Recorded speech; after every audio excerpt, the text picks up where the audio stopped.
Hello and welcome to the Stars, Goddesses and What's for Tea podcast. My name is Samantha Selby and I am known as the astrological energy healer and channel for star goddess activations. I help the plate juggling women, the ones who really make the world go round, to lead a more spiritually aligned life, to recognise themselves as the goddesses that they truly are. I will be bringing the sometimes complicated concepts of astrology and energy healing down to earth and making them relevant to you and your life. If you haven't already, click on the link in the show notes to download my simple 2-step energy cleansing and alignment ritual so you can have your best day every day. Using the power of the planets, astrology and energy healing, you can take the inside track in your life and follow your soul pathway to the next level of soul ascension alongside human level health, wealth and happiness. So let's dive into all of this juiciness in today's episode. So hello and welcome to my latest episode of Astrology is Alchemy. Now this is a series of podcasts where I've been exploring each of the planets in our solar system that make up your inner boardroom, your psyche, and how understanding their function, what they do and how they do it, you can gain a greater insight into yourself and then use that understanding to evolve and to grow, to overcome challenges in your life, and to bring out all of the juiciness that is held inside of you. All of the juiciness, all of the starlight, all of the gifts that you came into this human existence carrying. Imagine them like glorious, wondrous, expensive jewels that have been hidden away in a treasure chest. Imagine emeralds and diamonds and rubies. Imagine golden goblets. Imagine pearl necklaces. Imagine brooches. Imagine golden girdles and belts, rings, pendants, crowns. Imagine all of the treasure that is rich and valuable. Imagine all of this hidden within you. Imagine these are your natural skills and talents. They represent the things that you do naturally and easily, uniquely, like nobody else on this planet. These jewels and rich representations of worth are hidden away in this treasure chest, just waiting to come out, waiting to be seen, waiting to be displayed, waiting to be used. Because the most glorious pearl necklace only truly shows its luster. The pearls will only truly be seen in their wondrous light when they're worn, when they are displayed. Treasure is only treasure when you know about it. Treasure that's hidden away in a box, buried on some desert island, it means nothing. It's only when we bring it out into the open and we display it that it feels what it is. It feels rich and wondrous. And held within your natal chart, held within your energy system, is the treasure that is you. And your experiences of life, growing up, the messages that you're given by your parents, that you absorb through society, through living life, can bury some or all of that treasure. Which means nobody gets to enjoy it. A golden goblet is only useful as a goblet if you use it to drink out of. Otherwise, it's just metal. It's just a thing. And so, using astrology to understand yourself, to see and experience and know that there is gold hidden within you, enables you to recognize the worth of that gold and then to bring it out into the open, to dig it up from its hidden place on the desert island and to use it. A glorious golden ring set with a gigantic diamond only has value and worth when you wear it. Otherwise, it's just hidden away in a cupboard. So bringing your worth, your value, what you bring to the world, your treasure out of the secret hiding place means it can be used and displayed and recognized. And in astrology, one of the places that we look for hidden treasure is the placement, house placement and sign of your natal Chiron. Now, Chiron is actually an asteroid, and he's part of an asteroid belt.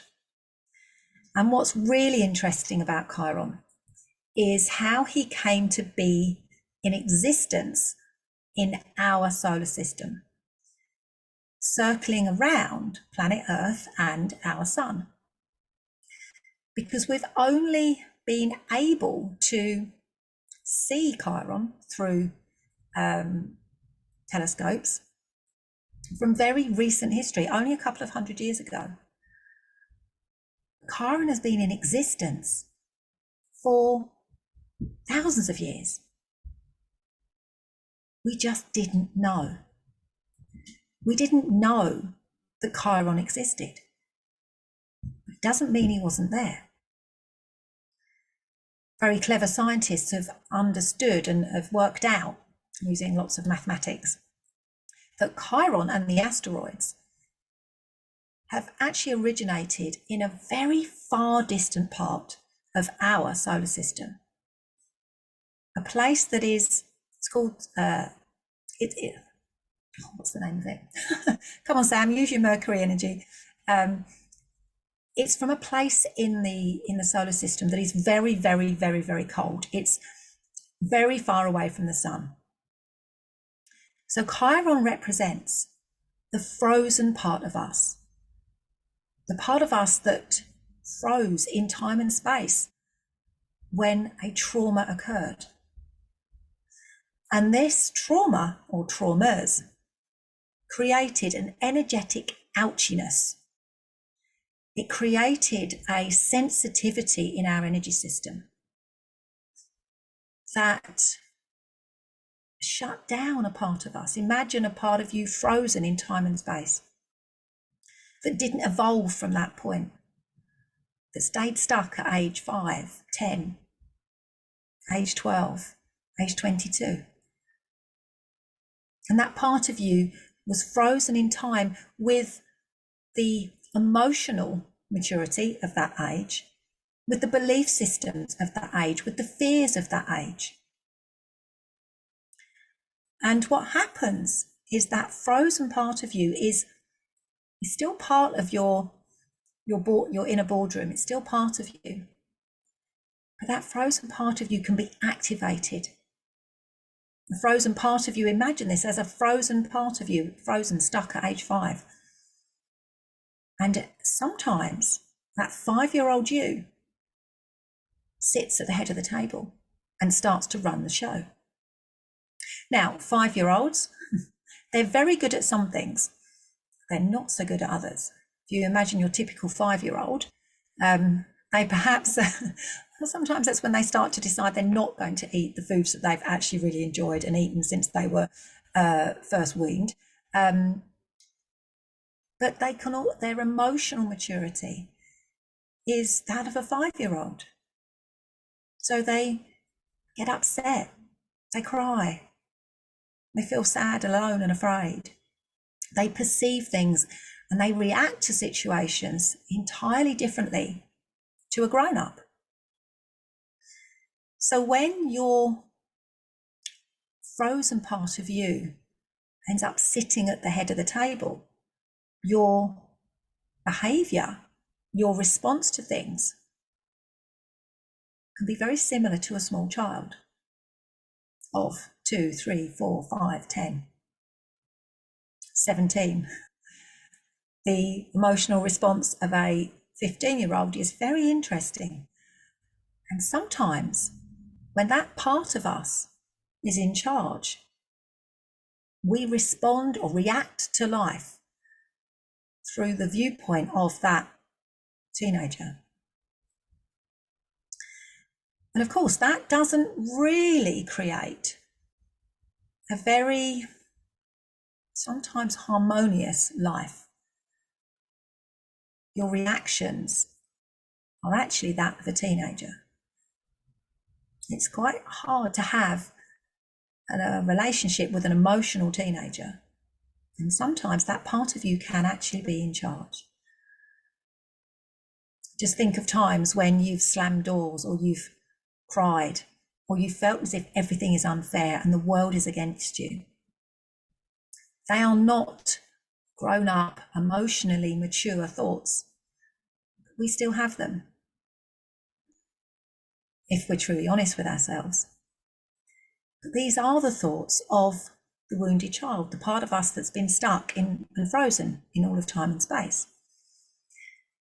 And we can discover more about that part of us, the frozen part that gets triggered when our energetic ouchiness is rubbed, when we're poked by people's behaviour, things people say and do, or even what the outside world, society says and does. Our energetic ouchiness is activated. And so we ping back into that age when the trauma, when the uncomfortable feelings first occurred. And Chiron, the wounded healer, in your natal chart, gives us oodles of information about this. The house placement will show where you can be, where your wounds can show up. Your house placement can also give us information about the nature of your wounding. And your sign placement, so Chiron in your sign, Aries through to Pisces, gives us another layer of information. It shows you how the nature of that wounding, what that might feel like.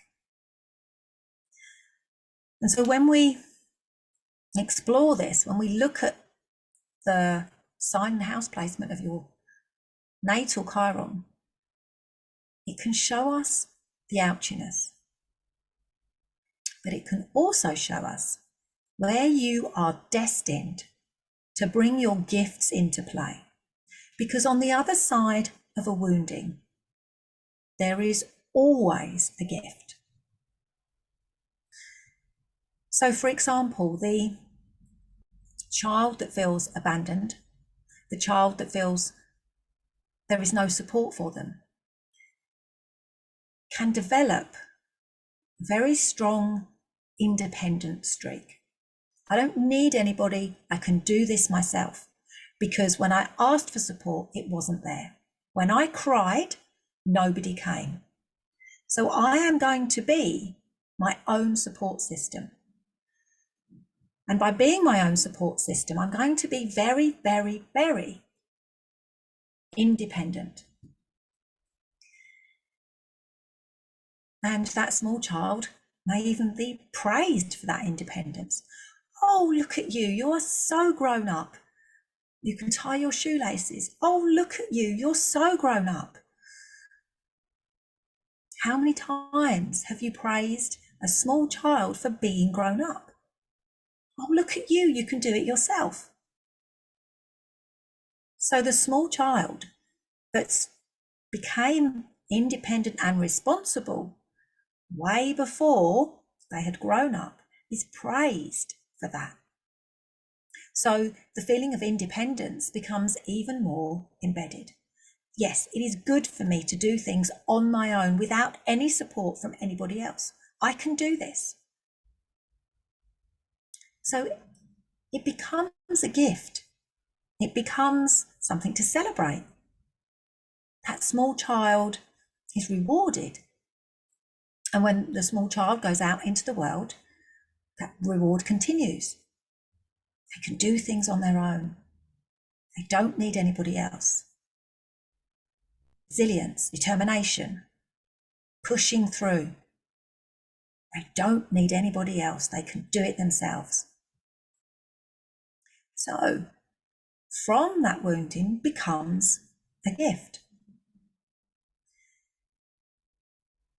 Now, the other side of that is that when that small child grows up and they are very independent and they can do everything themselves, they don't need anybody else.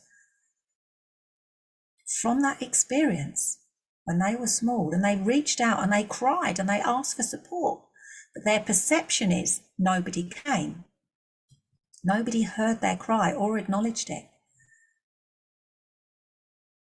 That situation can grow a resource for them that they can draw upon, but it can also shut down part of their energy because they swing too far into that state of independence and never ask for support. It actually shuts down their receiving energy. I don't need anybody else. I can do it myself. I'm fine. And so eventually they struggle to receive. Eventually they are so determined to do it themselves, even if outside forces, such as the universe, offers them support, gives them what they need. Unconsciously, the child, which is now a grown-up, pushes it away. It's okay, I don't need it.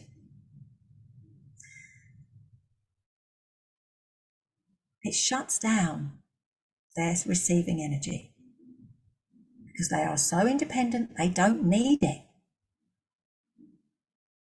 They've got all they need from within. So Chiron shows us our soul wounds, the wounds that we have contracted to heal in this lifetime. Our energetic ouchiness that will be triggered by situations, by people. And we can even understand that when we look at the relationship Chiron has with other planets. So this is, in astrology, we call it aspects. So if Chiron is aspecting or has a relationship with your sun, then there's an indication that a male figure is part of this story. With your moon, it'll be a female figure. If it's Venus, then it will be something connected to your worth or to your value or to money. If it's Mars, it'll be something about action. It'll be something about drive and passion. If it's Mercury, it'll be communication, words. So we can gain more information about the relationship your natal Chiron has with other planets in your chart and specific times in your life when your natal Chiron or Chiron in the heavens crossed a part of your energy, beamed down his light. And all of this can give us a roadmap, a map to follow in order to heal those wounds and discover the hidden treasure. Because when you discover the hidden treasure, and believe me, it's much easier if you've got a map, you discover that hidden treasure, you dig for it, you get it out of the ground, you lift the lid on that treasure chest and you display all of the jewels. Chiron also shows us our soul gifts, the things that we are here to demonstrate in our lives, to show others, to teach, to heal. Now, Chiron isn't just about everybody becoming a healer, the world and their wife, training in, healing others. Yes, that is an energy signature for many people. And my belief around this is because the whole of planet Earth is everything speeding up. Energetically, everything is speeding up. So our healing speeds up.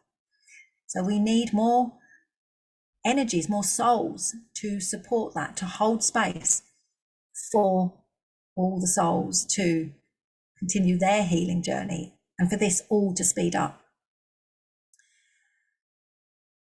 But it doesn't mean that everybody with Chiron is destined to be a healer or a therapist.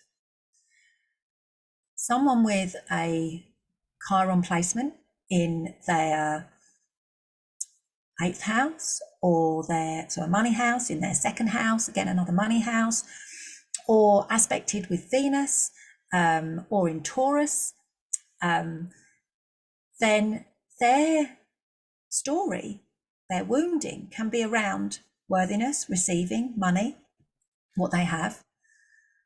And it may be that their experience with these things is that they have to overcome not having a lot.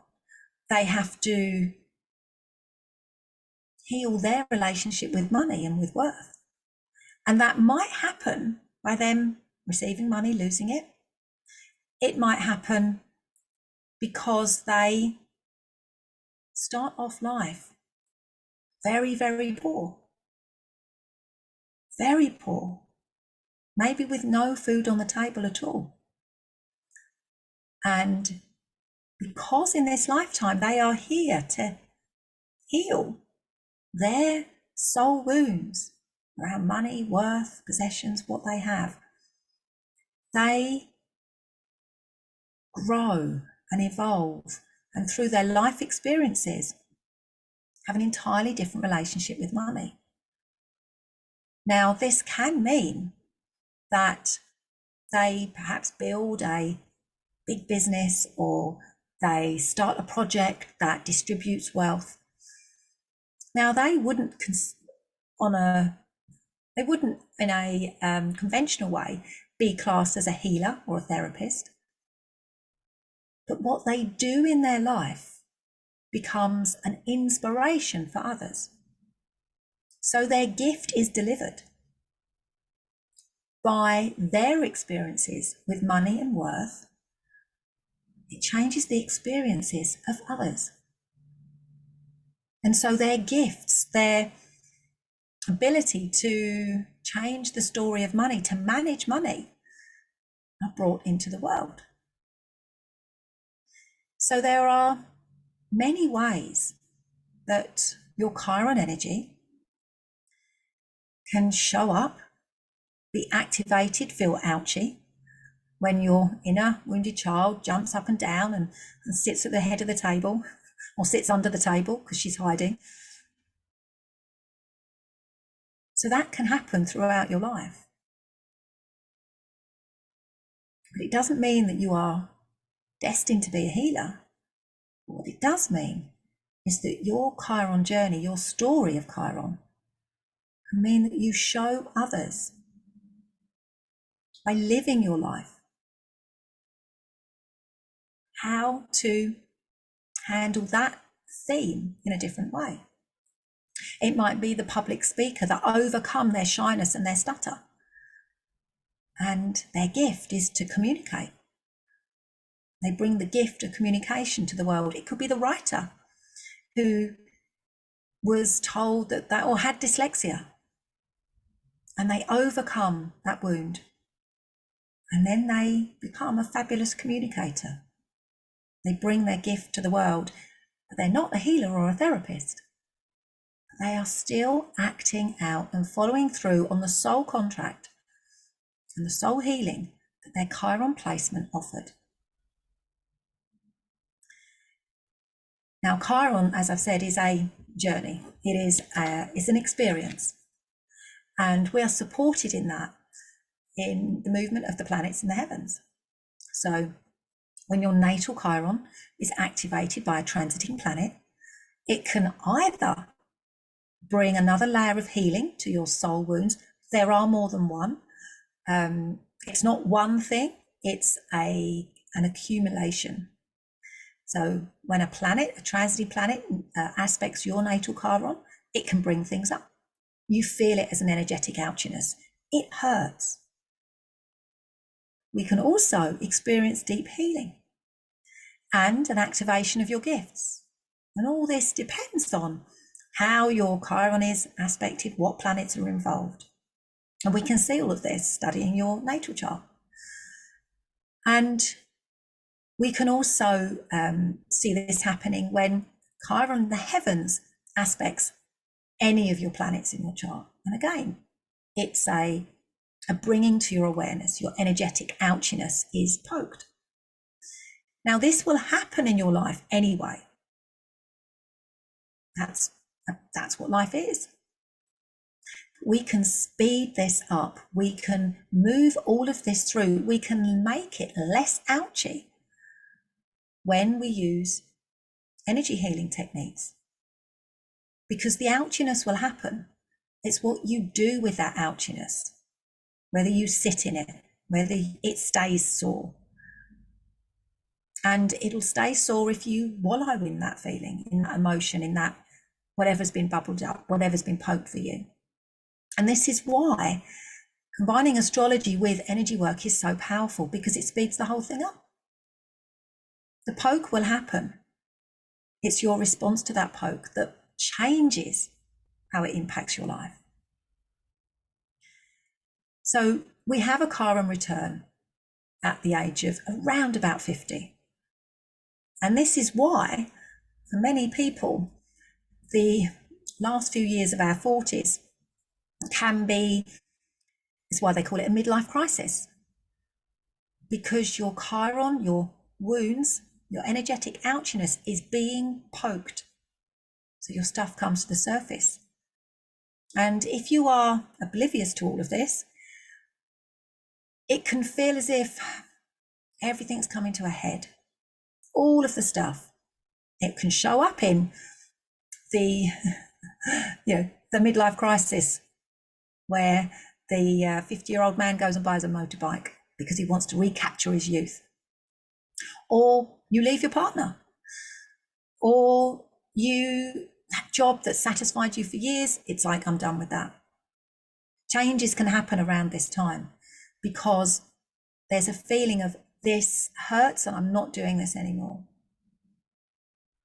So it activates your individual Chiron energy when you have your Chiron return. But what happens after that is the opportunity to showcase your treasure chest. If you have peeled back the energetic layers that have hidden it away. We can also prepare for this by digging up the treasure chest before it gets poked, by releasing those trauma, those wounds, before we get to the age of 50. So it's not ouchy. Chiron is the biggest gift in your natal chart, because Chiron activates the biggest, deepest healing. It is a glorious energy to work with. It is an energy of possibility. It's an energy of look at the shiny, glorious treasure on the other side. And when you approach Chiron like that, it's just incredible. Chiron will give you and show you where your treasure chest is. He will also help you dig it up, and then he will help you display it. So imagine putting your crown upon your head, hanging the most resplendent, stupendous earrings from your ears, gold chains, strings of pearls around your neck, glorious rings upon your fingers, the most delicate and yet stunningly beautiful brooch, a girdle, golden girdle around your waist, bedecked in the finery that is your inner treasure chest. Imagine the richness of bringing all of your soul gifts out into the world and sharing them. You have a limitless supply, so you can hand out golden coins to everybody and anybody, because you have more than enough. You can share these gifts, this gold, this treasure, and create a ripple effect, passing on and sharing with the world your treasure. Imagine spreading love, happiness, joy, and wealth, prosperity, richness, the celebration of you, and the celebration that others can feel this too, because everybody has a treasure chest within. And how glorious if we all got our treasure chest out and displayed it. So I hope you have, I hope you're excited about Chiron. Chiron really is a gift. So all that there is now for me to share with you is what's for tea. So what's for tea tonight is actually a rhubarb crumble. Because I've already eaten earlier because I was starving. I had my breakfast very, very early this morning because I got up early. So I had breakfast early, which means lunch was early, which has then meant tea's early. So actual tea tonight at tea time is going to be rhubarb crumble. And it's rhubarb crumble that's made from rhubarb in our garden. And my crumble topping is, I like a crumble topping that has body to it. I don't just like flour and sugar and butter. My crumble topping has gluten-free oats, and it has nuts, and it has seeds. It's got some texture and body to it. It has brown sugar, and it's got gluten-free flour in, and I mix it all up and I twice bake it. So I spread this mixture out on a baking tray, stick it in the oven, let it cook for a bit, give it a bit of a stir around, turn it all over, let it cook for a bit more, don't want it too brown. Then I put it on top of my rhubarb. And then I put it back in the oven, and all the rhubarb goes juicy and tart and delicious. And the topping is crunchy because it's got those nuts and those seeds in it and that juicy, juicy gluten-free oats. So I can't wait. My mouth is watering actually, thinking about eating rhubarb crumble for my tea. And I am not a custard girl. I am a hot, cold dessert person. So if I've got hot dessert, I like ice cream with it. Don't do hot and hot. That's just wrong. So I will be having rhubarb crumble, homemade from my garden, with ice cream for my tea. So until next time, love and starlight from my heart to yours. Bye for now. Thank you for listening to today's episode. It's always good to hear what you think. So please let me know by leaving a comment. And if you loved what you heard, then it would be amazing if you shared it with your friends. If you would like to explore astrology and energy healing on a deeper level, come and join a community of open-hearted souls inside my Facebook group, Astrological Energy Healing for Life and Business. So until next time, love and starlight. Bye for now.